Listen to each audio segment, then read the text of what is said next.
we are as divided in D.C. as we are in the nation. We can look at that mirror that is D.C. and to say, that's not us. We can complain about that mirror that is D.C. and say, that looks terrible, and walk away. Or we can look in the mirror and go to work on it. I am honored to stand among a group of folks that is determined to do something about it and to find out what you can do in your own life, your own family, your own community to say, we are going to shift to be able to do something different. Because we look in the mirror of our nation and we look at it and we see people celebrating abortion. This is the most pro-abortion president in the history of the country.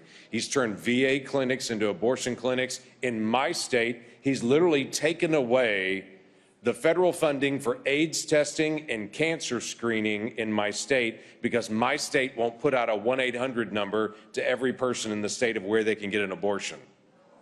And so he's removed federal funding from us. We have a nurse in Vermont that said to her hospital, I came into healthcare to be able to protect life, not to be able to take it. And they said, we're going to honor that until this administration came. And this administration said, we're not going to defend you anymore. And literally, she was compelled to be a part of an abortion or lose her job. And this administration said, not my problem.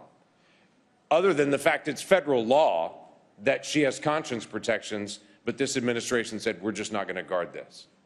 We see people that literally look at a sonogram and see a child sucking its thumb, kicking its feet, and they say, that's medical waste. And we say, that's a child.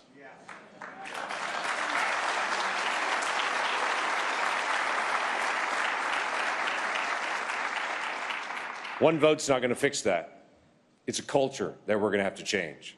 It's engagement with our neighbors, with our communities, with our families, to be able to say, let's say out loud what is obvious. When you look at a sonogram and see a nose and count 10 fingers and 10 toes, that's a baby. That's not a fetus. That's not medical tissue.